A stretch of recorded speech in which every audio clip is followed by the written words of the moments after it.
a presentation to us about this new facility. I thought that it would be beneficial for the committee to understand that because this is ag-related, and how it will benefit the soybean industry, to have a presentation, as well as committee. I have been proud, not only because it's from Senate District 15, but they didn't come to the state with their hand out asking for a lot of money.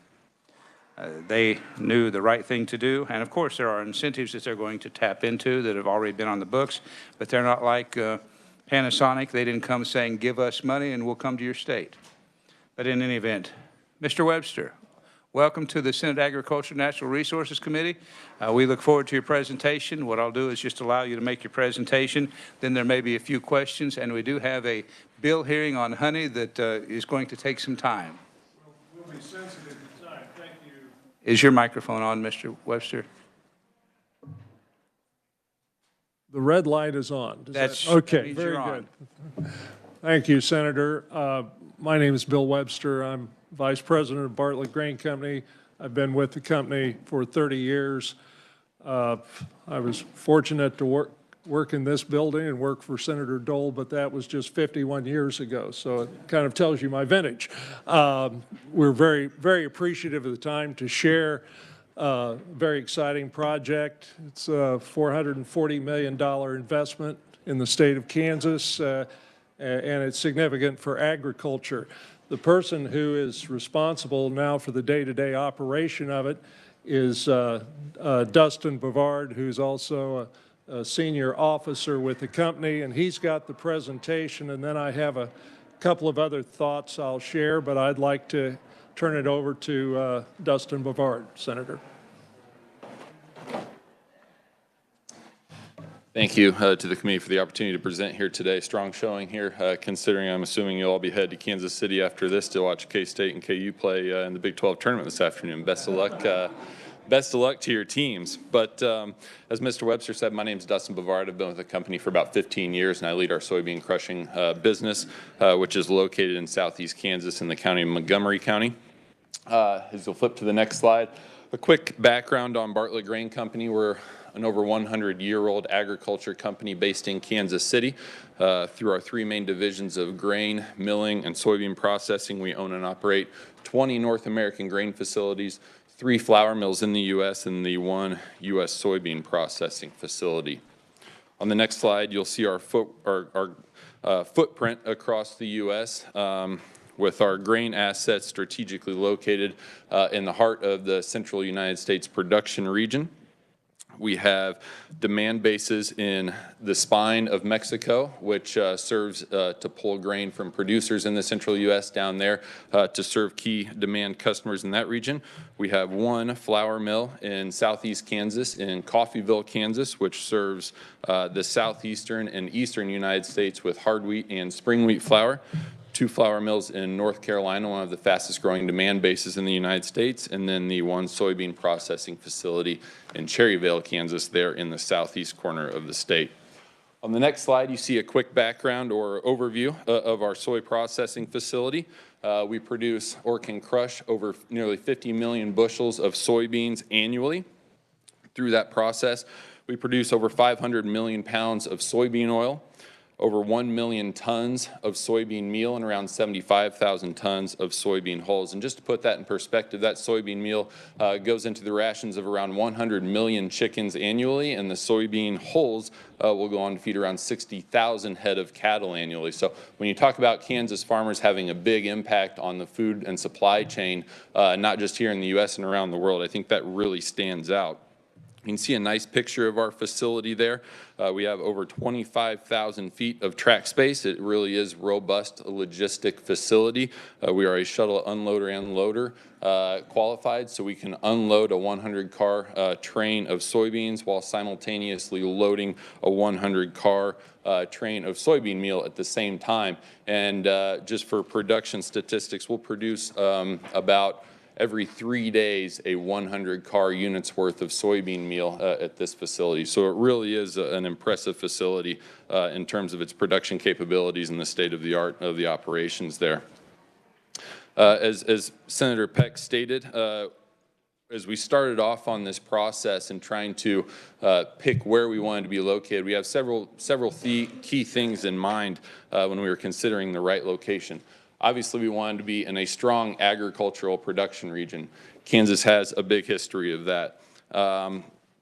We wanted to have a strong talent pool and labor pool. We employ over 70 team members on site of high quality, high paying jobs there. So we need to have the right human resources to be able to operate this facility.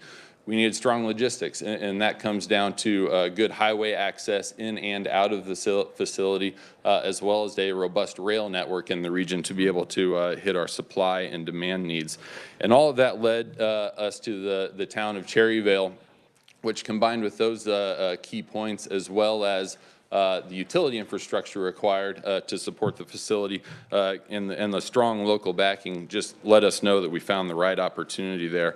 We're located on the Watco's Short Line Skull Railroad. Watco is located there in Pittsburgh, Kansas. It has direct interchanges with 3 Class 1 railroads, the Canadian Pacific, Kansas City Southern, the Union Pacific, and the Burlington Northern Santa Fe, which gives us broad reach not just across the region, but across the United States and out into the world. When we talk about the market effects of this facility, it's not just local, it's very broad. With this big investment, as Mr. Webster stated, being over $440 million, one of the largest investments in agriculture in the state of Kansas. Bartlett Grain's largest investment in history to date. And it expanded Kansas's soybean crushing capacity by over 40%. So it provided a very large market demand base for Kansas farmers going forward. So what does that mean? That means higher prices paid to the local farming families in that region. It means support for the co-ops and commercial operations in the region. And then I think as you look at this map, it stretches out across the state of Kansas. We are buying soybeans at our Great Bend facility, at our Wichita facility, at our Scott City facility, as well as our facility up in Atchison, Kansas, and pulling those soybeans down into southeast Kansas. So having broad market impacts across the state and really providing good opportunities for farmers all across the state and not just in the Quad State region of the southeast area there. So providing very strong and competitive bids at all of our facilities, as well as even our competitors across the state supporting that industry. On the outbound side, what this means is we're keeping those beans in state and providing a value-added process here in the state of Kansas. Instead of exporting these whole soybeans out to different regions to be crushed in other states or in other countries, we're crushing them here in Kansas to provide those products that we discussed previously.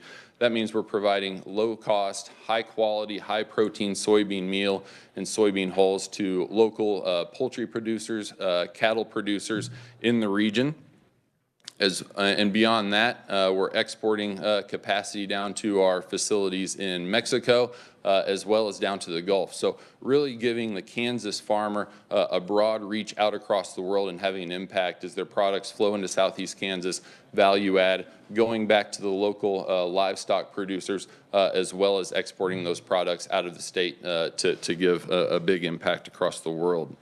On top of that, our sustainable soybean oil is sold into renewable fuels industries such as bio-based diesel, renewable diesel, and we invested heavily in refining capacity so we can take that soybean oil all the way to a food-grade human consumption level to provide nutritious value in the supply chain there on the soybean oil side as well. And then finally, as we look at future investment of the facility, we designed this facility to be able to double our capacity on site when the market dictates. In addition to that, we can also do further value add, such as more specific protein types on the meal, further refining of the oil for industrial uses, lubricants, so on and so forth. And then we also have a partner that owns the ground to the north of us that is shovel-ready with a new renewable fuels facility to go in there. It would produce around 20,000 barrels per day of sustainable aviation fuel and renewable diesel to help lower the carbon intensity of those industries by around 30% with their products that would be used, that would be produced from soybean oil, distillers corn oil, waste agriculture products such as tallow and used cooking oil and things like that. That's kind of my 5-minute spiel on the facility. Hopefully it gives you a good overview of why we invested in Kansas, why we continue to invest in Kansas, and why we see a strong future here and the impacts that, that these investments can have in the agriculture industry across the state. Any questions? We appreciate your presentation. That was a lot of information in a brief amount of time. And, Tried to keep it short for the honeybee that's coming up next. I know that they have some important topics to discuss here. before we get to questions, Mr. Webster? We just, thank you, Dustin. Just a couple more thoughts. Appreciate, first of all, the chance to be here. This is sort of a generational investment in Southeast Kansas. And we've been around as a privately held company. It is over 100 years. It's 118 years. As you saw that list, our assets, the largest number of our assets are in the state of Kansas. But a couple of things have happened.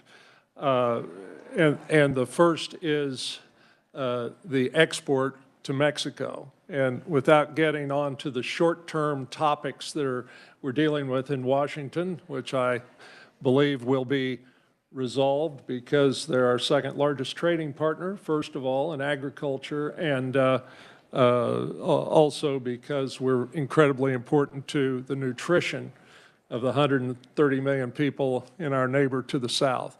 Bartlett has invested in rail shuttle receivers in Mexico, and as we were looking to locate, and I just want to pick up on what Senator Peck said at the beginning, it was my job to look at multiple states. And I kept coming back and saying, I think we should locate this in Kansas. I'm biased. And also, I think we should locate it here because of the ability to hit all of the Class I railroads, whether it is over Winfield or whether it is at Oswego as we connect to the UP, or Crawford County with what is now the CPKCS. We are the largest exporter of feed grains by rail to Mexico in the United States. And it's a very private little story, but it is because of the network of assets to flow the grain from the Midwest in a funnel because of NAFTA to go. And we think Kansas is one of the keys to this puzzle. And so that is why we chose to build the facility here. We would have a home for export for the meal. And it has been a great project. It was, I think, the second or third largest project behind Panasonic the year that we founded this. It's also a green story, but I won't dwell on that too much, but I will tell you what we think this will lead to. When we laid this out, it's designed to double. And that when you see vacant ground up on the picture, that's because it is 50 million bushels is a lot of bushels in southeast Kansas of soybeans. And so we draw from the state, we can pull down by rail, but this is designed to grow, and we think it will. When we talk about the facility to the north, the ground to the north, we, just as a coming attraction, we were approached by a sustainable aviation fuel company, and again, they asked me to work with them to find a site, and we again looked at a number of states, and I said, your most logical location is immediately adjacent to this facility, where you will have a large quantity of feedstock, all made from renewable, preferably Kansas soybeans. And they have purchased the ground. We have worked with the state. We have worked with Montgomery County. It is fully permitted by KDHE. And we think there is a profound symmetry in Kansas with aviation and agriculture. These are the three of the legs of our economic engine. And so this has great potential. Now, right now, we're waiting to see what the rules will be with the new administration, but it's an exciting potential opportunity.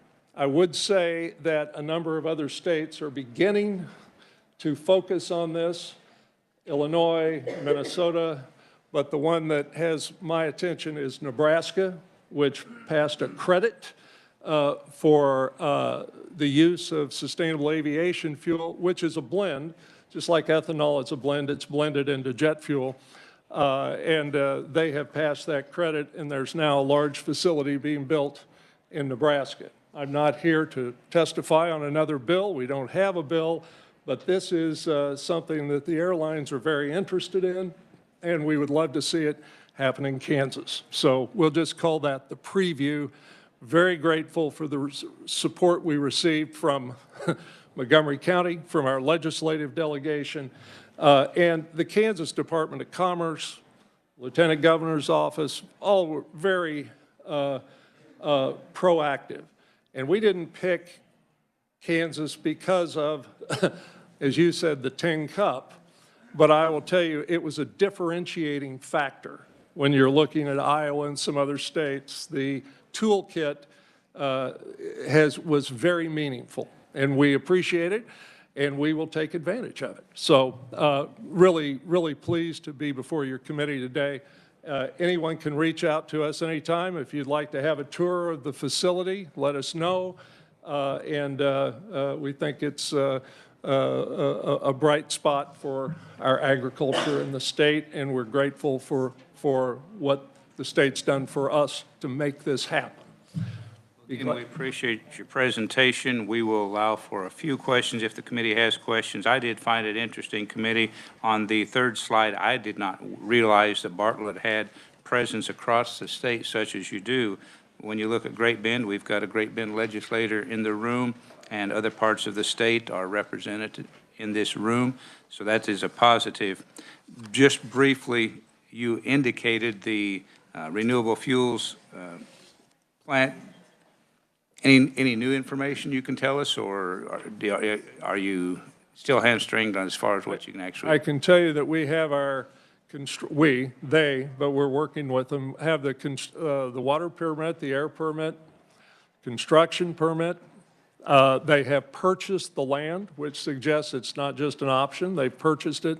So it is shovel ready, but this is all premised on what the federal legislation, 40Z, and all of the various new numbers and alphabets will look like over the next 90 days. And if that gets sorted out, and I know our agricultural counterparts in D.C. are very focused on this, as they should be, and I speak with Senator Moran and Senator Marshall quite a bit, and we're hopeful, but it's on hold pending some clarity on that, because this only works with to be able to close the spread. It's more expensive to make jet fuel from soybeans or some of the other products, or corn distillates for that matter. So that's a long way of saying not yet, but they're ready and they're hopeful, and we would love to see it there in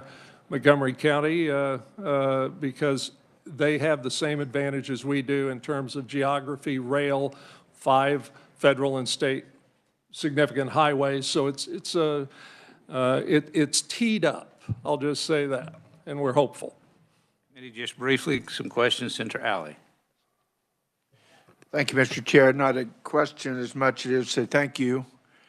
You're taking a raw material grown in Kansas. We have an abundant agricultural product here, and you're then processing that and sending it out not at a wholesale rate, but at a retail rate back to the customers all over the world. So thank you very much for what you do. Thank you, Senator. Senator Titus. Thank you, Mr. Chair. Again, also appreciate the presentation and the time today. Can you just talk about the as far as when you were at the very early stages and identifying Kansas, and I get that, you know, there's a lot of things that worked out well for you, but as far as interacting with our levels of government and the incentive programs, and how did, and you obviously have a large footprint, I'd just be curious to hear what it was like to try and start to do business in Kansas compared to other states. And you can be honest, I won't be mad. Well, I will. But just for general feedback, I'd like to know how the experience was for you guys. It was very good. And some of you in the room can appreciate the first person that I talked to was Jim Kelly, Representative Jim Kelly, who is a great man. And Jim was the acting for the third time director of the Montgomery County Action Council.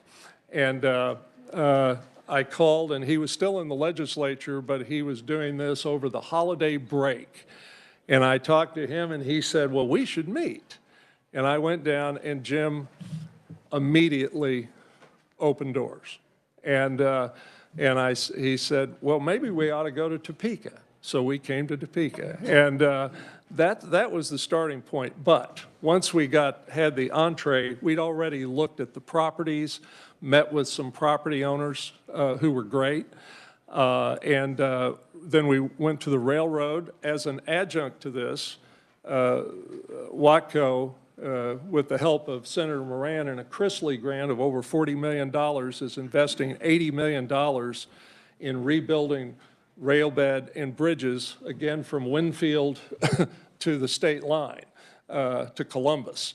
And so that's another impact of this. So we had rail commitment.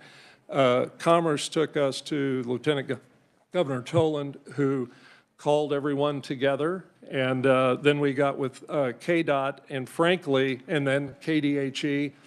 And they have all been incredibly helpful. Incredibly helpful.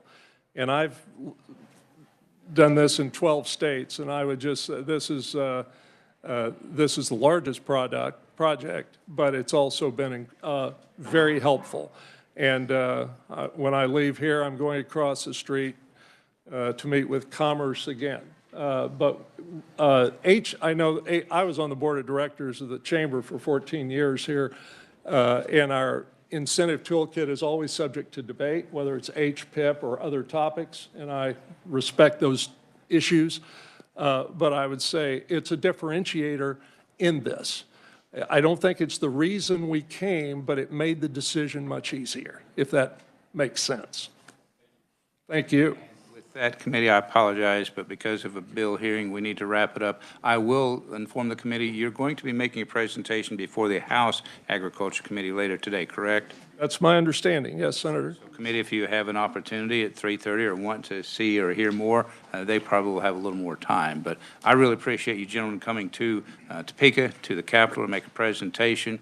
And I knew when I'd asked you that we could probably spend close to an hour getting all the information with this committee and the questions they have, but we've got a bill hearing. So thank you so much, Mr. Webster, and thank you for your presentation and your conciseness.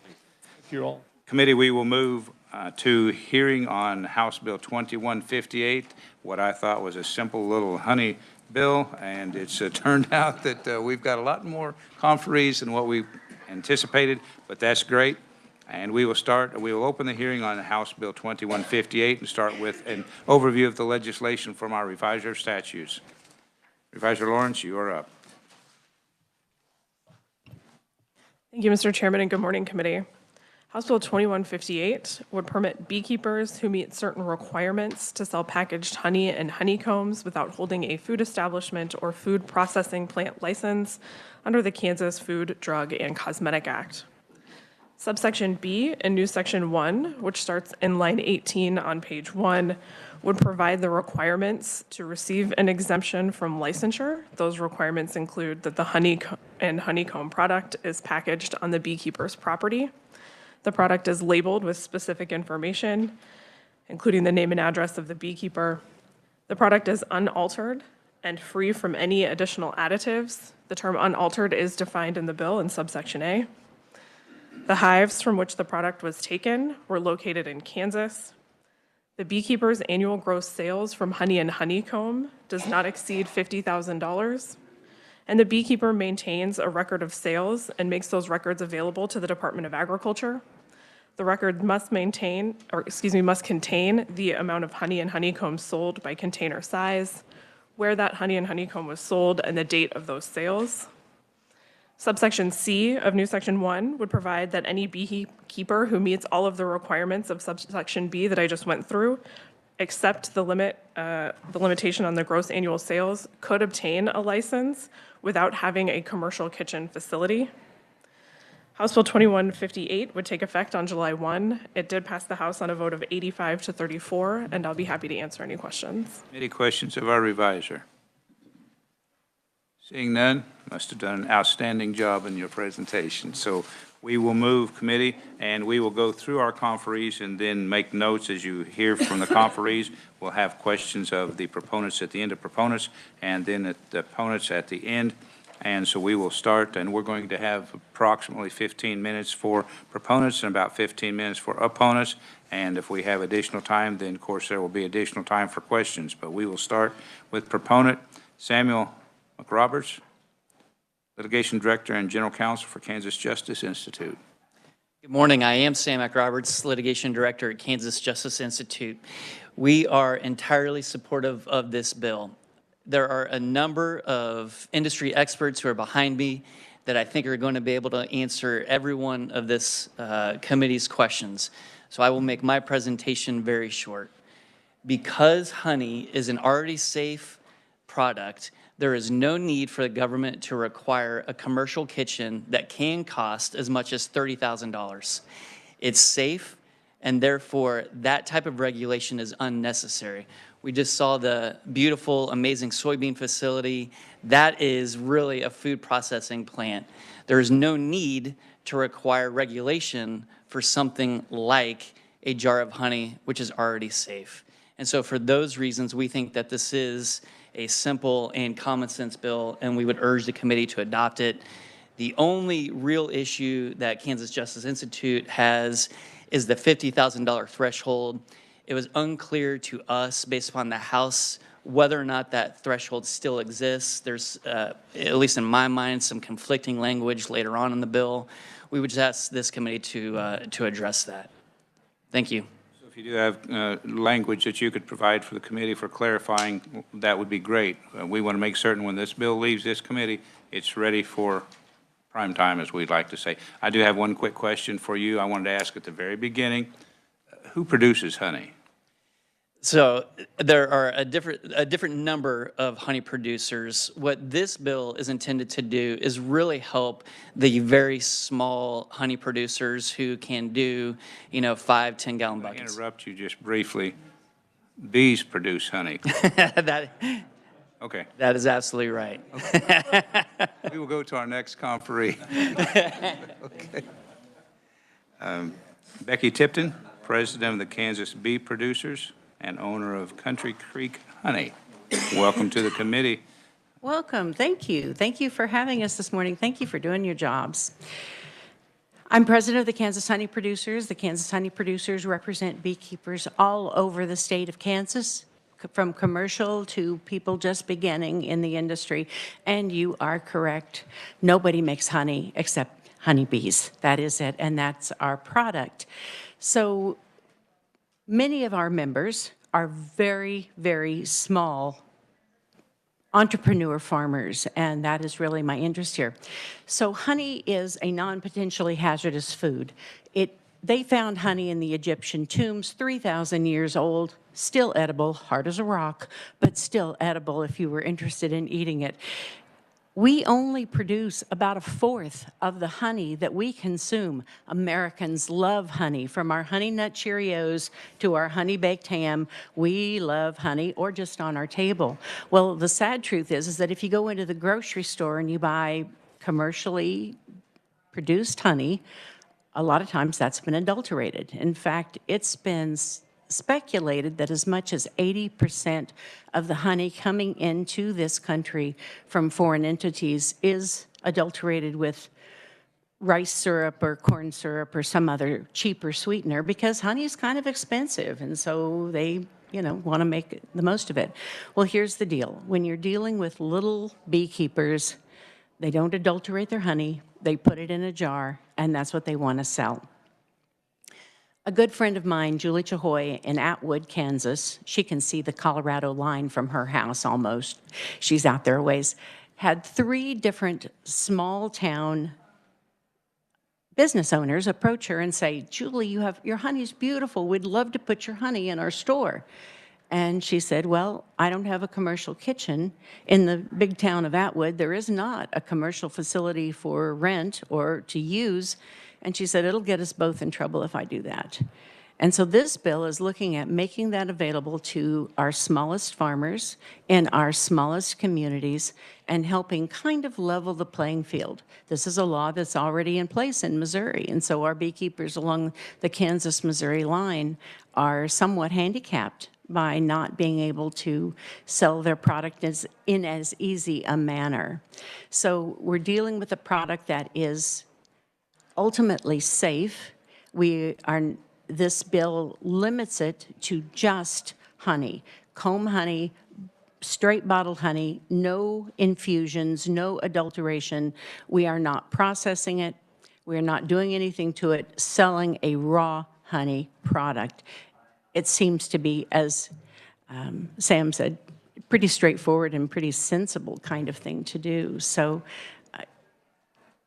I would really, we were just this last weekend at the Kansas Honey Producers meeting. We meet twice a year, and we met in Salina, and it was overwhelming, the excitement about the potential for this. I can sell my honey direct to end consumer at the farmer's market. Farmer's markets are really only open in the summertime. Or I can put it in a bucket and I can sell it to somebody with a commercial kitchen, and they'll take my beautiful honey and put it in their bottles and sell it because they have a commercial kitchen. They can do that. So again, kind of an unfair advantage, because the price per pound in that 5-gallon bucket is certainly not the price per pound in a bear. So I really hope you'll consider this positively. I think it's safe. I think it's safe for the people of Kansas. I think it's good for small businesses that will have local honey to sell. I think it's good for Kansas consumers that will have Kansas honey to eat. And we need more honey production. We only have a fourth, so we need to up that in every way that we can. I don't know if you followed the news, but there have been tremendous bee die-offs in this last season. We have that periodically, but this last year, it's been pretty astounding. And the work that's being done to try to help that. Well, no, small beekeepers are not scientists, but small beekeepers make a lot of honey, and they do everything they can to keep their bees safe. And I think that's an important niche in this market. We appreciate your testimony. We will have some questions here in a little bit, so you may get an opportunity to step back up to the mic and answer some questions. I welcome that. Thank you. Senator Bowser, nice to meet you. Thank you. Our next conferee is Buck Bradley from Buck's Honeybee Company. Mr. Bradley.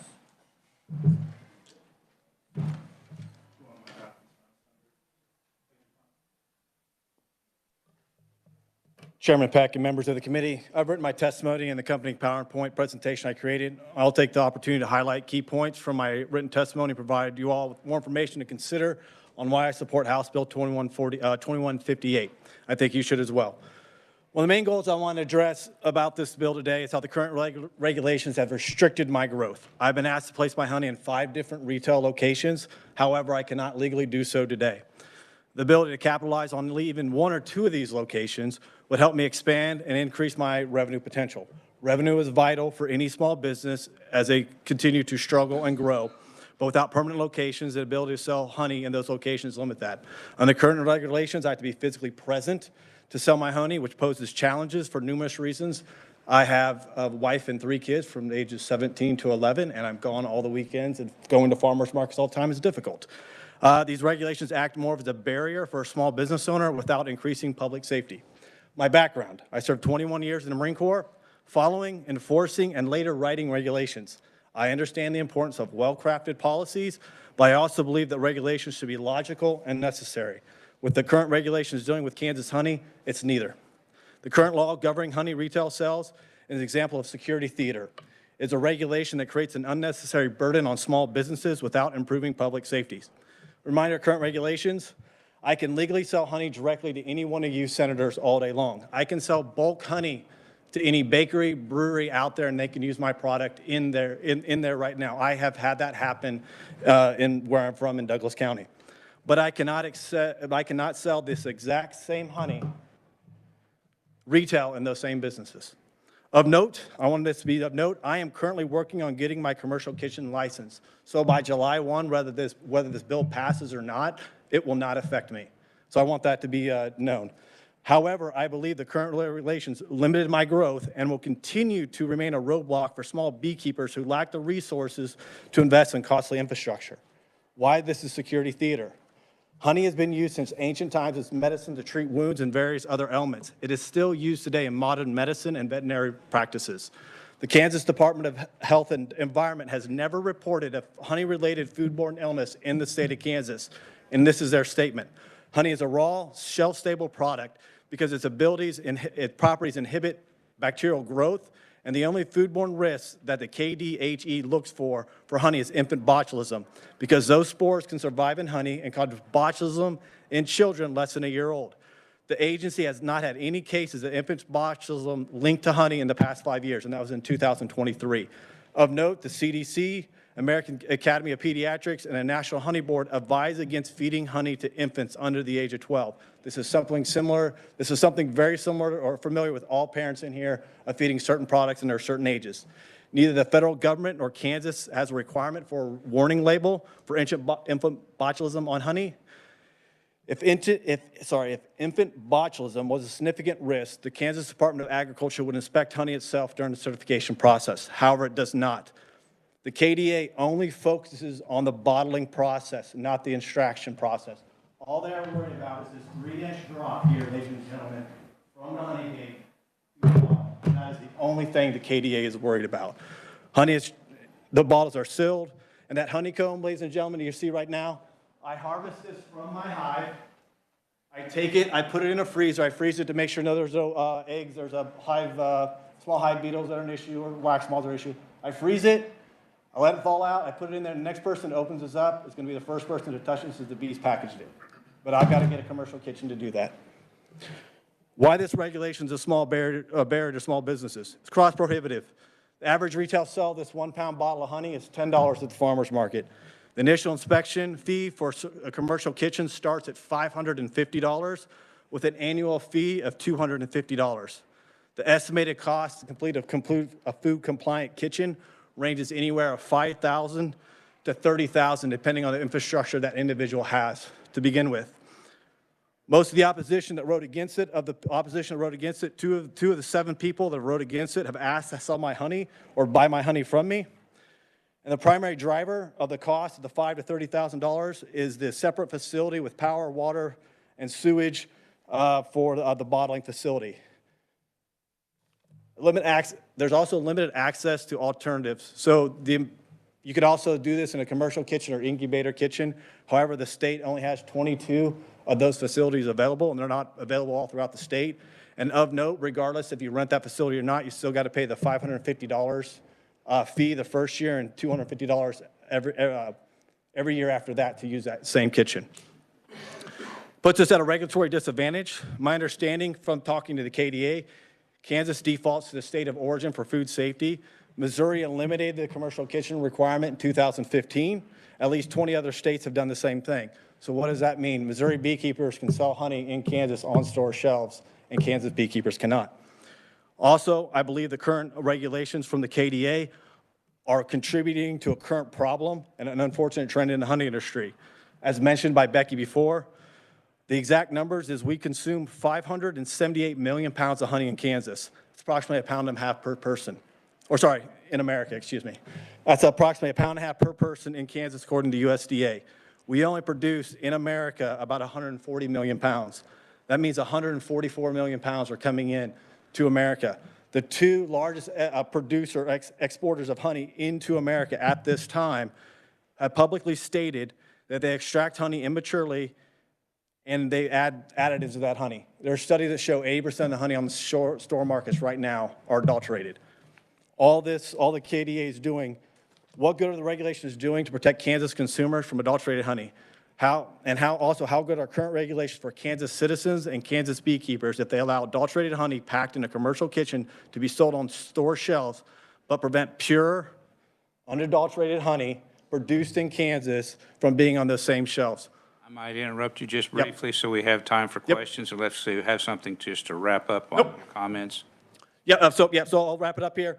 Again, it was crafted for small beekeepers. Conclusion, food safety is priority for all beekeepers and everybody in the state of Kansas. This bill is directed and designed for small beekeepers here in the state of Kansas. Thank you for considering your time.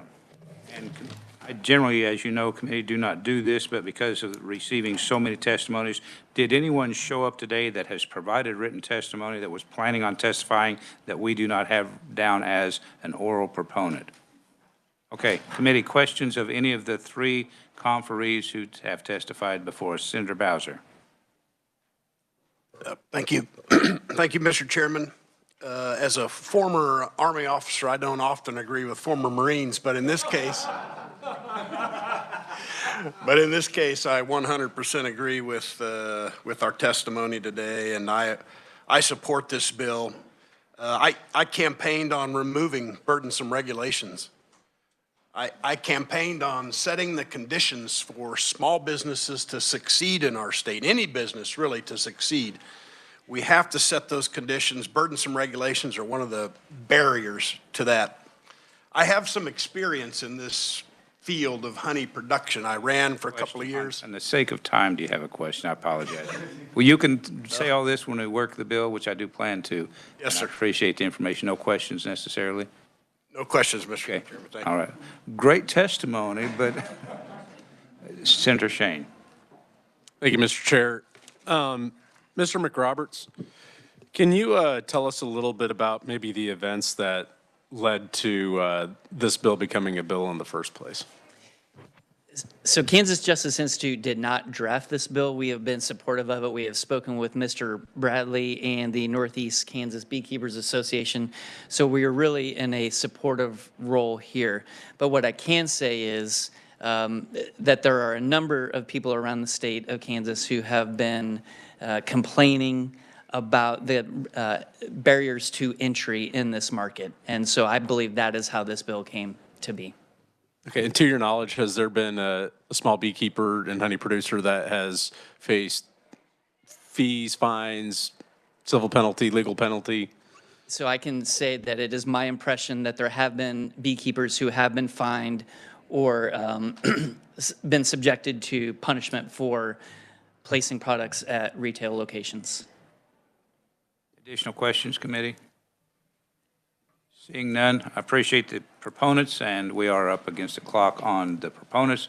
So I will just direct your attention, committee, that you've got a long list. We've got a significant stack of testimony from proponents. We will now move to opponents. Our first up is Mr. Josh McGinn, Assistant Secretary, Kansas Department of Agriculture. All right, thank you, Chairman and members of the committee. Appreciate this opportunity to provide testimony and context for what the agency's role is with regard to protecting food safety. So I also just want to say to start out, I love Kansas honey producers. I personally shop for it myself. I love to go to farms and purchase the honey directly. We work with a lot of these honey producers throughout the year to help them, promote their product throughout the state. So it's a great industry. We want to continue to see it grow in the state, but there's another person who needs to be represented, which is consumers, who we also try to protect as a state. So under the Kansas Department of Agriculture is the Food Safety and Lodging Program, which is responsible for conducting food safety inspections of food establishments, food processors, and lodging establishments. So we believe that under this bill, that would present some challenges to those programs to make sure that consumers continue to feel as if products that they purchase in grocery stores are safe. As previous conferees have mentioned, if you're selling directly your product to the end consumer, this bill would not really apply to you as you are already complying with the law. However, so again, just to be clear, direct-to-consumer is currently allowed. And if they're just extracting and then selling to someone else who has been creating a product that can be stored safely in grocery stores, then that is also not subject to this regulation. However, as part of that, I think it is fair to say that everyone here, when you go to a grocery store, has a reasonable expectation that every product that you're looking at has met certain safety standards. And that is our primary concern, is that we want to make sure that not only the honey, which I want to say is a generally safe product, but also how that honey was packaged was done in a sanitary fashion. So I just checked with our food safety manager who's here today, and she is not aware of any times where in the past 5 years we have really, punished or done anything to harm honey retailers. However, I will say that as part of their job, they tend to provide education when they go out to inspect a facility, and a lot of times the issues that they find are corrected on site or corrected shortly thereafter. And some of those issues, just to let you know of some of the issues that you probably should be aware of, is primarily, I grew up on well water, to be honest. I love well water. I hate Topeka water. That's probably not for this conversation.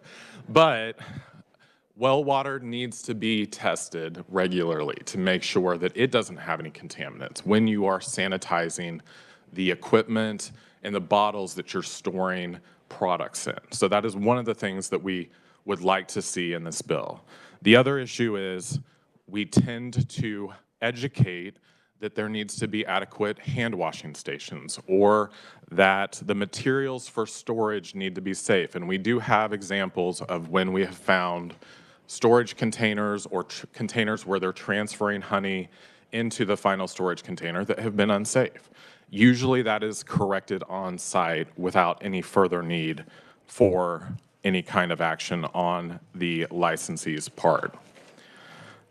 So the other point that we would like to bring up is the commercial kitchen language that was added in the House. It's our understanding that this is not defined in either the Kansas Food Code or in the Kansas Food, Drug, and Cosmetic Act. And we would like to be clear that while I understand that this can be a barrier to some, we have worked with honey producers by having them simply add a hand washing sink to an existing structure or do something else to that effect so that they can be in compliance with this law without necessarily, in my mind, when I hear a commercial kitchen, I see gleaming stainless steel facility that would cost a lot of money, but that does not necessarily have to be what a producer does. And we have tried to work with them to have a commercial kitchen that still meets the standards without necessarily having the extremely high costs.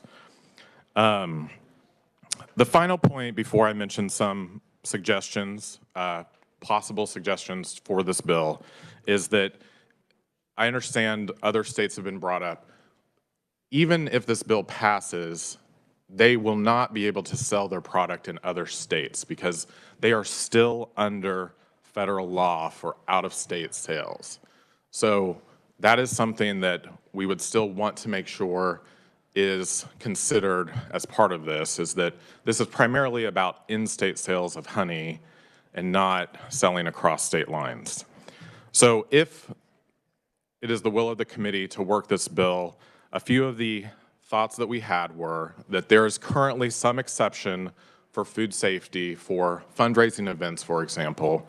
And if that is the case, they are labeled with product not subject to routine inspection by the Kansas Department of Agriculture or something similar, so that the consumer knows that this product was not treated similarly to other products that they are purchasing on the store shelves.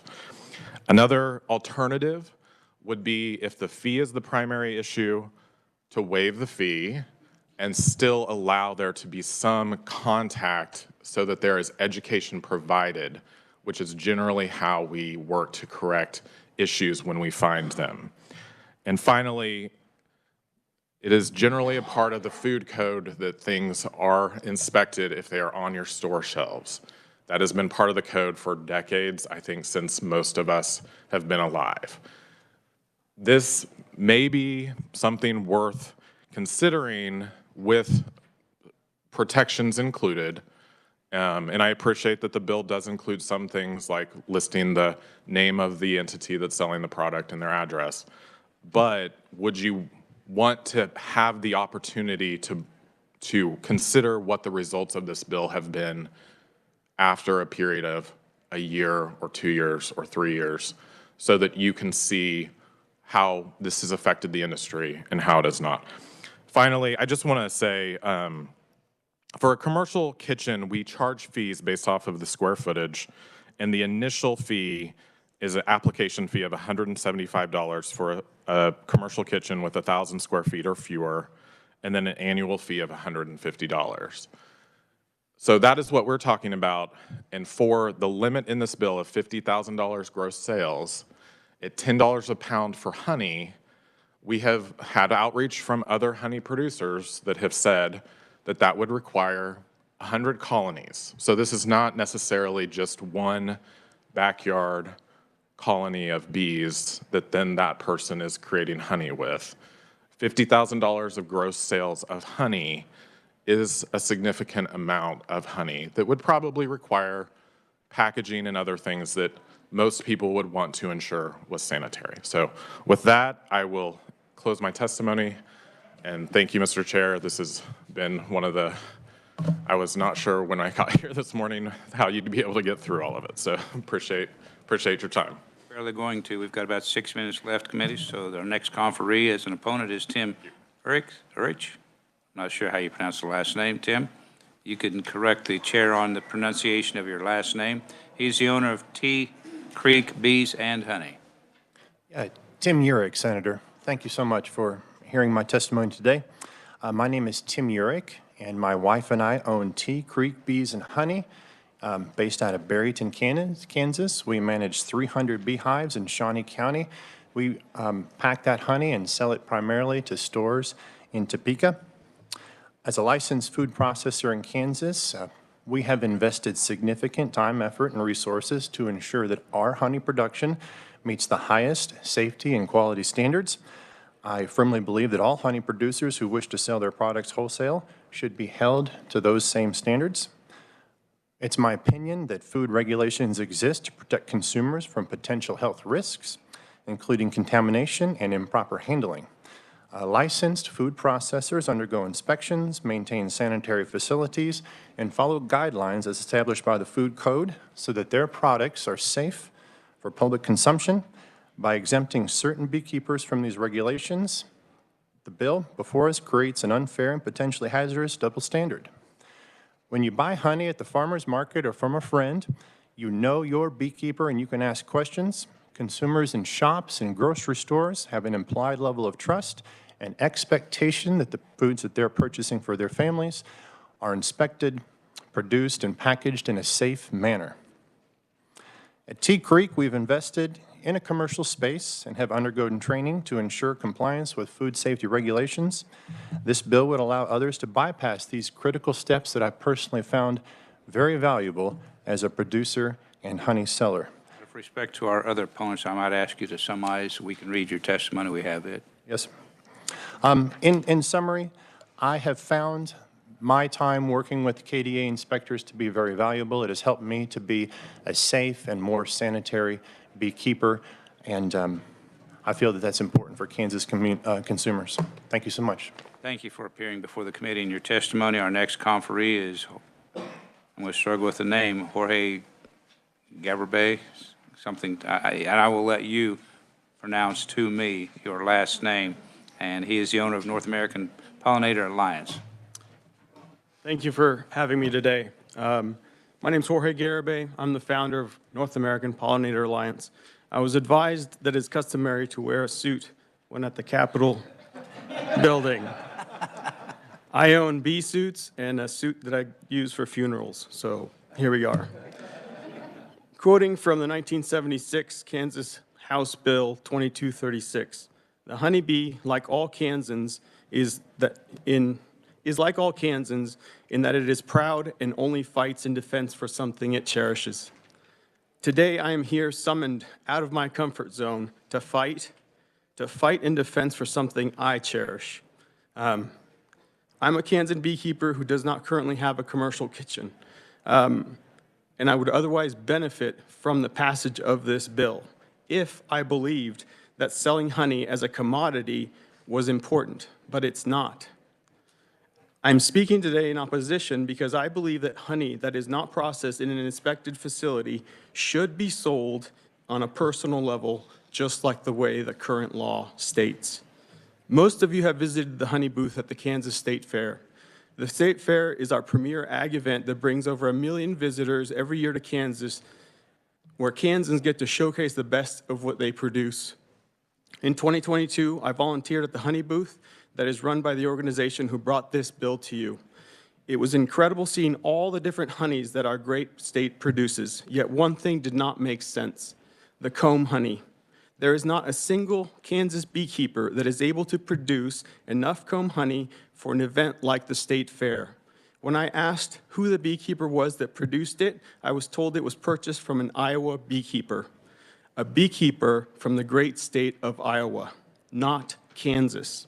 When I asked why the comb honey was labeled as produced by the Kansas Honey Producers Association as if it was a Kansas product, no answer was given. If the state's oldest beekeeping organization, which shares leadership with the second organization that brought this bill forward to you, and together they represent the majority of beekeepers in Kansas, if they are above reproach for misrepresenting honey sold to your constituents, to my fellow Kansans, in the most public event of the year, who is to say that they or other beekeepers are going to have the ethics to not do this on a larger scale, on a retail level, in small communities, under the guise of this exemption? To lie to somebody's face is hard. I refuse to sell that comb honey to anyone the rest of my shift. To this day, I know of no beekeeper who has the capabilities to produce comb honey on a scale to sell it at the state fair.